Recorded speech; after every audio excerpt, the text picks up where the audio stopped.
오늘은 빌립보서 1장에 있는 말씀으로 제목을 바울의 기대와 소망 이렇게 붙였습니다. 20절 초두에 나오지요.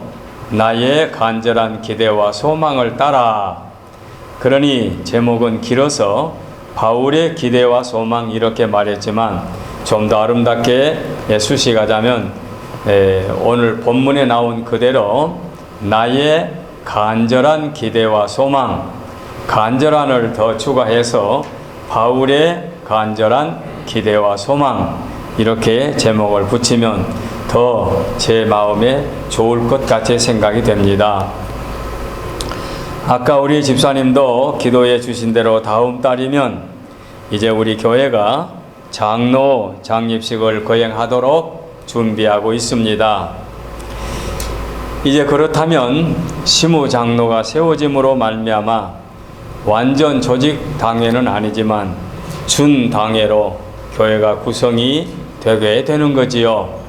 우리가 작년에 준비를 해서 금년 초에 우리가 안수 집사 2분, 권사 4분을 임직함으로 말미암아 이제 장로 아닌 다른 직분자를 세우고 그동안 교육과 또 시험의 문제와 답안지를 받고 교육기간을 거쳐서 이제 다음 달 마지막 주일날 우리가 장로 장립을 우리가 이제 거행하도록 그렇게 준비하고 기도하고 있습니다. 이제 9월달과 10월달 많아봐야 8주일 내지 9주일 동안 우리가 직분자들의 교육을 공적으로 따로 시키지 못했으니 우리가 주일 대예배 때 직분자들을 위한 또는 온 교회 식구들에게 기본적인 신앙인들의 봉사활동이 무엇인지를 좀 가르쳐 줄 필요가 있다 싶어서 기도하는 중에 오늘부터 이렇게 교육적인 내용의 말씀을 준비하여 가지고 나왔습니다. 그래서 바울 사도는 그가 간절한 기대와 소망이 무엇이었는지 오늘 본문에서 찾아보면 우리도 주 안에서 직분자로 부름을 받았으니 우리의 간절한 기대와 소망도 이러하면 좋겠다. 이렇게 우리가 각오하고 준비할 수가 있겠다 싶어서 말씀을 드립니다. 우리 직분자들은 참으로 어느 교회에다 갖다 놓아도 흠이 없으리만큼 능력 있고 순수하고 티 없이 맑은 착하고 어진 직분자들을 세울 수 있도록 주님이 허락해 주셔서 저는 참으로 감사하며 살고 있습니다. 비록 교회에 외적으로는 좀 열세하고 수적으로 작지만 그래도 우리 직분자들을 어느 교회 성가대면 성가대, 교육부면 교육부, 심지어는 유치원까지라도 우리 교회 교사님들은 그 전공을 살려서 어느 부서를 맡아도 잘할 수 있는 그런 직분자들을 세워놓게 된 것은 참으로 고맙고 감사한 일이 아닐 수 없습니다. 이제 장로 장립을 세우게 되면 우리 할 일은 참으로 앞으로 많이 있겠지만 제 나이에 비하면 참으로 할 일을 다한 것 같다 이런 생각이 들어서 이 말씀을 준비하면서도 마음속으로 뭉클하고 고맙고 감사한 마음을 갖게 된 것입니다. 자, 그러면 직분자들, 기름 부음 받은 자들, 사명자들에게 우리가 어떻게 교육을 해야 되겠느냐? 오늘은 나의 간절한 기대와 소망을 따라 아무 일에든지 부끄러워하지 아니하고 오늘 본문 지금 20절을 제가 읽고 있습니다. 부끄러워하지 아니하고 지금도 전과 같이 온전히 담대하여 살든지 죽든지 내 몸에서 그리스도가 존귀하게 되게 하려 하나니 이렇게 시작을 했습니다. 자, 그러면 이제 오늘 빌립보서에서 바울의 간절한 기대와 소망이 무엇인지 세 대지로 나눠서 말씀을 상고하도록 하겠습니다. 첫째, 오늘 우리는 20절부터 본문으로 정했습니다마는 첫 대지는 좀 본문 앞서서 준비를 했습니다. 바울의 간절한 기대와 소망은 복음의 진보를 위한 소망이었습니다. 자, 성경을 펴시면 12절 한번 올라가 봅시다. 형제들아, 내가 당한 일이 도리어 복음 전파에 진전이 된 줄을 너희가 알기를 원하노라. 바울이가 어떤 형편에 놓여 있든지 당신의 처지가 어떠하든지 오직 바울의 바라는 소망은 복음 전파에 진전이 된 줄로 안다. 이렇게 12절에 시작이 됩니다. 그래서 형제들아, 나에 당한 일이 도리어 복음 전파에 진전이 될 줄을 너희가 알기를 원하노라. 지금 바울은 갇혀있는 영어의 몸이지요. 이렇게 해서 밑으로 쭉 내려가서 18절을 보게 되면 전파된 것은 그리스도니 이로써 내가 기뻐하고 또한 기뻐하리라. 자, 그러니 20절 이전에 있는 말씀들을 보게 되면 바울의 간절한 기대와 소망이 무엇이냐? 복음 전파가 바울의 간절한 기대와 소망이다. 이걸 알 수 있습니다. 우리가 교회에서 직분을 받아서 봉사하게 된 것은 그 목적이 무엇입니까? 그 목적은 복음 전파에 관한 일입니다. 어떤 부서에서 일하든지 복음 전파가 교회의 목적입니다. 그래서 목사로 직분을 받은 자도, 장로로 직분을 받은 자도, 권사나 집사나 또는 교사로 직분을 받은 모든 자들을 비롯한 평신도까지 교회가 해야 될 사명은 복음 전파입니다. 우연이지만 오늘 아침도 우리 부부가 가정예배를 드리면서 마가복음 8장에서 16장을 우리 부부가 같이 읽었습니다. 그 마가복음 8장에서 16장까지 말씀 속에 마지막 장 16장 15절 16절을 보면은 또 이르시되 너희는 온 천하에 다니며 만민에게 복음을 전파하라. 16절에 믿고 세례를 받은 사람은 구원을 얻을 것이요 믿지 않는 사람은 정죄를 받으리라. 복음 전파의 이유가 분명히 나와 있죠. 복음을 전파해서 복음을 받아들이게 되면 죽어간 사람이 살게 되고, 복음을 듣지 못하게 되면 그 사람은 반드시 죄값으로 죽게 된다. 그러니 사람을 살리는 일이 복음 전파라 그 말이죠. 그래서 복음 전파가 바울 사도의 소망이었고 교회의 사명인 것입니다. 사도행전 11장에 있는 말씀 보게 되면 예루살렘의 초대교회가 박해를 당하지요. 순교하는 자들이 나오고 교인들이 핍박을 받으니까 예루살렘을 떠나게 됩니다. 그래서 이곳저곳 자기 연고에 있는 대로 다 떠나게 되는데, 그 떠나게 될 때에 안디옥 쪽으로 자기가 연고에 있는 사람들이 도망을 가서 거기에 숨어 사는데, 거기에서 그리스도인들이 복음을 전파해서 자연스럽게 안디옥의 교회가 세워지게 됐지요.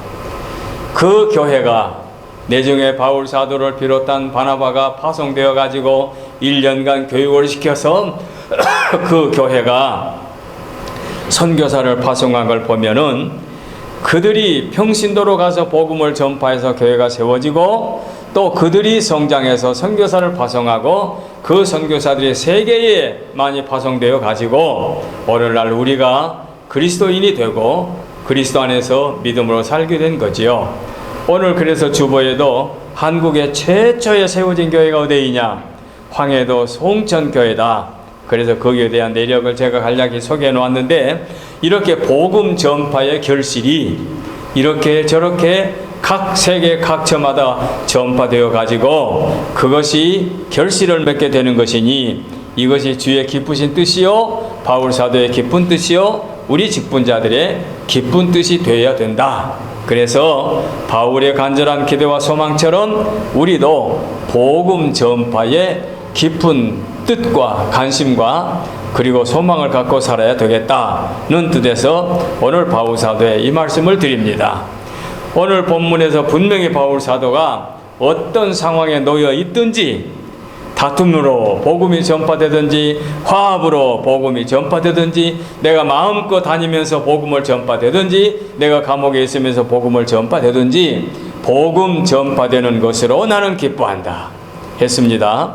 앞으로도 우리 교회는 복음 전파에 깊은 관심을 갖고 직분자들은 복음 전파가 주님이 기뻐하시는 뜻이다는 것을 기억하시고 어디서 어떤 형편으로 어떤 신앙생활을 하든지 복음 전파에 그 깊은 뜻을 기억해 두어야 될 줄로 믿습니다. 두 번째입니다. 이제 본문 20절 21절 말씀을 보게 되면 그리스도만 존귀하게 되는 것이 바울의 간절한 기대와 소망이었습니다. 다시 한번 20절 21절을 읽습니다.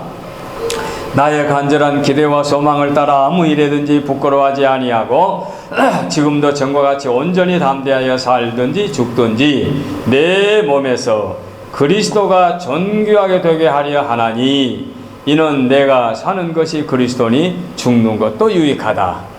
살든지 죽든지 바울 사도의 바라는 기대와 소망은 그리스도만 존귀하게 하는 것입니다. 이것이 바울의 소망이었고 오늘 우리들의 소망이어야 될 줄로 믿습니다. 고린도전서 6장 2절을 보면은 성도는 그리스도의 보혈의 대가로 값을 주고 산 것이니 우리는 우리의 몸으로 우리의 것이 아니라 주의 것이니 우리의 몸으로 하나님께 영광을 돌리라고 했지요. 고린도전서 10장 3절에도 31절에도 먹든지 마시든지 무엇을 하든지 하나님의 영광을 위하여 하라고 했지요. 이렇게 성경이 분명히 명해 주었습니다. 요리문답 1문에도 사람의 제일 되는 목적이 무엇이뇨? 사람의 제일 되는 목적은 하나님을 영화롭게 하고 영원토록 그분을 기쁘게 드리는 것이다. 이렇게 목적이 분명히 세워져 있습니다. 그래서 바울 사도의 기쁨은 그리스도만 존귀하게 되기를 원하는 그런 삶을 살았습니다. 제가 신학교를 다니면서 아마 저는 성품적으로 좀 내성적이라 그런 것 같아요. 존 칼빈과 마틴 루터를 비교하면서 교수님이 재밌는 비교를 해주시더라고요. 루터 박사는 굉장히 과시하는 걸 좋아하고 자기를 좀 알려주기를 좋아하는 그런 성품을 가진 분이다.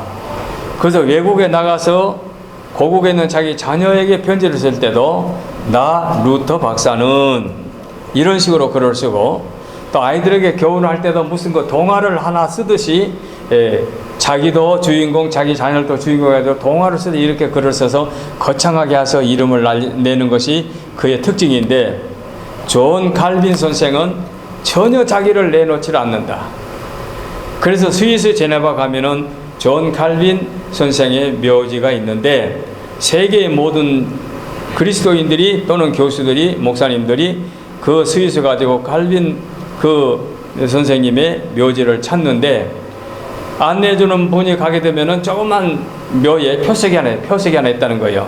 거기는 존 칼빈의 약자 J 점 찍고 C 그렇게만 했다는 거예요. 그러니까 그것을 본 분들마다 분개해가지고 세계적인 인물이고 신학자고 우리 장로교회 창시자로 참 존경을 받을 분을 왜 이렇게 홀대하고 이렇게 공동묘지에 초라하게 놔뒀냐고 그냥 분개를 하는 분이 많대요. 그런데 칼빈 선생은 본 거니 내 이름을 나타내기를 원하지 않았다. 그래서 전혀 자기 이름을 나타내지 아니하고 그분의 그 기독교 강요가 4권으로 만들어져 있는데 그 강요를 보게 되면 오직 그리스도 영광. 그래서 자기 이름을 나타내지 아니하고 주님의 영광만을 드러내는 그런 삶을 사는 그런 분이다. 그래서 두 분을 비교하는데 그렇다고 해서 루터 박사는 나쁜 사람이고 칼빈은 좋은 그런 의미로 지금 말하는 게 아니다. 성격상으로 볼 때에 비교할 수 있다 그 말이지요. 저는 그런 그 교수님들의 말을 들으면서 칼빈 교수님의 칼빈 선생님의 그 삶이 너무 매력적이더라고요. 그래서 가급적이면 제 이름을 나타내지 아니하고 그냥 이름 없이 봉사하는 삶을 사는 것이 참 좋겠다. 그런 생각과 성품을 갖고 살아왔습니다. 그래도 나도 모르는 사이에 내 이름이 툭툭 튀어나올 때가 많지요.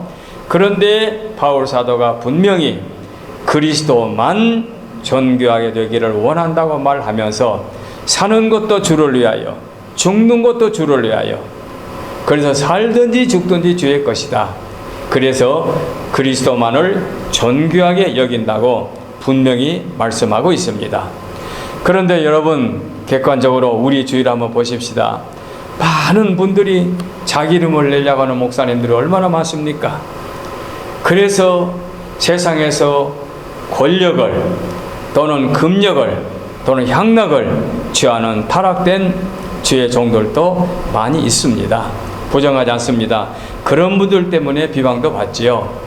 그 여러 해 전에 충무로 오가에 있는 충영교회가 강남에다가 예배당을 지으면서 큰 석조 건물로 고딕체 석조 건물 예배당을 지을 때에 그 충영교회 많은 권사님들이 그 가정부로 가서 그 밭을 보러 가서 일을 했어요. 그럼 왜 그랬느냐? 그분들이 밭을 보러 가서 아르바이트 해가지고 건축원금을 바치려고. 그 얼마나 순수합니까? 교회를 건축하는데 내가 바칠 돈이 부족하니까 그들이 아르바이트로 파출부 가정부로 나가서 일해가지고 복음을 성전 건축을 위해서 봉사했다는 그런 기록을 그 당시에 우리가 알고 있습니다. 참으로 이름 없이 내 자신을 밝히지 아니하고 그리스도만을 영화롭게 하고 그리스도만을 존귀하게 여기는 그런 삶을 사는 것이 직분자들의 사명임을 꼭 기억해야 될 것입니다. 복음 전파, 그리스도만을 영화롭게. 그래서 제가 늘 이런 말씀을 잊지 않고 늘 하지요. 서울에 있는 어느 한 교회 가정에 어머니와 오빠와 딸이 세 식구가 살고 있는데, 오빠는 군대가 있고 딸이 그 당시 미도파, 그때 70년대니까 미도파 백화점에 근무를 했는데, 그때 백화점이 많지 않았잖아요. 신세계하고 미도파가 몇 개 없었지요. 근데 그 미도파 백화점에 근무하는 그 백화점에서 한 달에 2번 주일날 쉬고 2번은 쉬질 못한 거예요. 그러니까 한 주 지나서 이제 쉬는 날인데, 근데 그 여자 직원이 주일학교 교사였어요. 주일학교 교사가 한 주 건너서 빠지니 어떻게 되겠습니까? 힘들지 않겠습니까? 그럼에도 불구하고 그가 자기 어머니와 생계를 위해서 직장생활을 하면서 주일을 쉬지 못하니까 자기가 빠지는 주일날을 어떻게 해서든지 어떤 방법을 해서든지 자기 가까운 친구들에게 교환을 준비하고 가르칠 수 있도록 다 안내가지고 자기 반 아이를 맡겨서 그렇게 이제 가르치도록 하는데, 얼마나 그 교회에 충성을 했든지 매주마다 그 반이 그 미드파 백화점에 나아가는 근무하는 그 여자분의 선생님의 반이 우승을 한 거예요. 그때는 주일학교 여러 반이 있어가지고 그 예배 후에 출석, 성경 암송, 여러 가지를 다 종합해가지고 1등이든 3등을 매기거든요. 그래가지고 그 반에다가 우승교를 갖다주고 우승가를 불러주고 다른 반에서 찬양해주고 축하해주고 그런 그 주일학교 예배의 습관이 있었어요. 그래서 매주 우수상을 받게 된 거지요. 바로 이와 같이 주를 위해서 헌신하고 주님만을 위한 삶을 살게 되면 비록 자기의 조건이 다른 분에 비해서 좋지 않다 할지라도 얼마든지 자기가 마음만 먹으면 주님만을 영원하게 할 수 있는 삶을 살 수 있다. 그래서 우리가 앞으로 어떤 힘들고 어려운 일을 만나든지 우리의 삶의 목적, 우리 직분자들의 목적은 그리스도만을 존귀하게 여기는 그런 마음을 갖고 우리가 직분자로 임해야 되겠다는 것을 기억해야 될 줄로 믿습니다. 그 다음에 마지막 세 번째입니다. 바울의 간절한 기대와 소망이 무엇이었느냐? 22절로 마지막 절까지 말씀 속에서 교회의 유익을 위한 생사를 주께 맡겼습니다. 교회가 유익하다면, 내가 죽는 것이 교회에 유익하다면 기쁨으로 죽게 될 것이고, 내가 살아서 복음을 증거하는 것이 유익하다면 사는 것도 나는 택하겠다. 그러니까 비굴하게 굴지 않고 교회 유익만을 위해서 생사를 주께 맡긴다, 그 말이지요. 그래서 사는 것도 그리스도요, 죽는 것도 그리스도라. 생사, 사는 것과 죽는 것을 온전히 주께 맡겨놓고 교회의 유익만을 위해서 살아왔습니다. 교회 유익, 참 말로는 쉽지요. 그러나 교회 유익, 참 우리가 일생을 직분자로 살아가면서 마음속에 깊이 생각해 볼 그런 귀한 제목입니다. 그래서 바울은 마치 자기가 세상을 떠나는 것은 못과 같으냐, 항구에 매여 있는 정박된 배가 그 항구를 벗어나는 것과 같다. 당신의 죽음을 뭘로 비유했는 거니? 정박된 배가 그 항구를 떠나는 것과 같다. 이렇게 비유를 했어요. 그러니까 살고 죽는 것을 전혀 개의치 않고 교회를 위한 거라면, 주님을 위한 것이라면, 주님의 영광을 위한 것이라면 나는 살든지 죽든지 주님만을 위한 내 삶을 살겠다. 이게 바울의 사명이에요. 우연이지만 금년 3월, 4월 달에 서울에 있는 제 선배 목사 한 분이 세상을 떠나고, 그 다음에 부산에 있는 대형교회 내 동창 목사 한 분이 세상을 떠난 일이 있었지요. 그런데 두 분 다 당신을 개척한 거예요. 제가 서울에 동신교회 개척하듯이 개척을 했는데, 부산에 있는 친구 목사님은 부산에서 제일 큰 교회를 읽었어요. 대형교회를 읽었지요. 그래도 뭐 신문에 나는 정도가 아니라 그야말로 그분 이름을 말하게 되면 누구나 알지요. 근데 서울에 있는 목사님도 당신이 개척을 했는데 조그마한 교회를 개척해 가지고 맨 말년에는 그 지역이 재개발이 돼버리니까 그 지역을 팔고 다른 동네로 가서 집을 짓는데 지하실, 1층 상가, 2층 사무실, 그 다음에 맨 꼭대기 가정집 이렇게 지어가지고 1층은 교회로 아예 불화를 내버리고 맨 꼭대기는 당시에 살림집으로 살았어요. 그래 많이 모이겠어요? 많지 않죠. 교회 규모가 작지요. 근데 그분들 세상을 떠났어요. 왜 내가 두 분을 비교하는 거니? 똑같은 해에 선후배 관계가 함께 같은 교단의 목사님 세상을 떠났는데, 바울 사도가 당신의 죽음을 정박된 배가 항구로 나가는 것과 마찬가지다. 대형교회 섬기는 친구나 조그만 교회를 섬겼던 교회나 이제는 매여있는 항구에 매여있는 배가 정박된 자리에서 풀려서 바다로 나아갔습니다. 이제 두 분 목사님들이 저보다 먼저 천국에 갔습니다. 천국에 가면 주님이 왜 너는 그렇게 교회를 조그맣게 했느냐, 너는 왜 그렇게 대형교회를 할 수 있었느냐, 그게 칭찬의 초점이 아니고 얼마큼 교회를 사랑했느냐, 얼마큼 순수하게 교회를 섬겼느냐. 네 명예를 취하지 않고 내 이름을 취하지 않고 큰 교회라고 뽐내지 않고 작은 교회라고 위축받지 않고 너희들은 얼마큼 순수한 마음으로 내 몸된 교회를 섬기며 사랑했느냐. 이것이 그분들의 그 심판대 앞에서의 초점이나 그 요점이 아니겠느냐, 이런 생각을 해보았습니다. 사도행전 20장 20절에 유익한 것은 무엇이든지 공중 앞에서나 각 집에서나 거리낌 없이 너희에게 가르쳤다. 바울 사도의 말씀이에요. 유익한 것은, 교회에 유익한 것은 무엇이든지 대중 앞에서 각 집에서나 어디에서나 가르쳤다. 유익된 것, 교회에 유익된 것, 바로 이것이 바울 사도의 간절한 기대와 소망이었지요. 교회마다 다 다릅니다만은 문제가 어디서 발생하느냐, 자기가 잘났다는 것 때문에 문제가 생기는 거지요. 이것이 유감스러운 아픔과 상처를 가져오지요. 어떤 분은 교회에서 예배 후에 친교를 안 한다고 따지고 불편을 하다가 결국은 교회를 떠나버리는 분들도 있더라고요. 아니야, 뭡니까, 이제 코로나로 인해서 지금 3년, 4년째 지금 이렇게 우리가 고통을 당하고 있는데 교회 형편 따라서 친교를 할 수도 있는 거고 간단하게 빵으로 바꿀 수도 있는 거고 생략할 수도 있는 거지, 그것 때문에 불평불만하다가 교회를 떠나버린다면 이건 교회의 유익이 아니잖아요. 이런 분이 직분자라면 이건 심각하지 않아요? 바로 이런 분들을 바울 사도와 비교해 보게 되면 무엇이 문제인지 알 수가 있는 거지요. 그래서 몸된 교회 임직자로 직임을 받아서 우리가 이 땅에서 살 때에 분명한 목표와 그 방향을 제시할 때에 바울이 우리에게 보여준 간절한 기대와 소망을 우리도 담자, 본받자.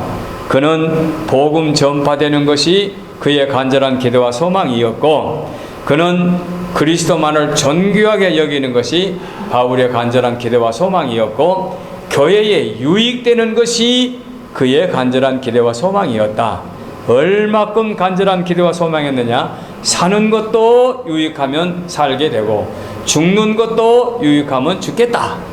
그래 사는 것도 죽는 것도 다 맡겨놓고 오직 이 세 가지 간절한 기대와 소망을 갖고 우리에게 살아왔고 그 모습을 보여주었고 말씀으로 남겨주었고 오늘 이 시간 우리가 이 말씀을 기념하고 있습니다.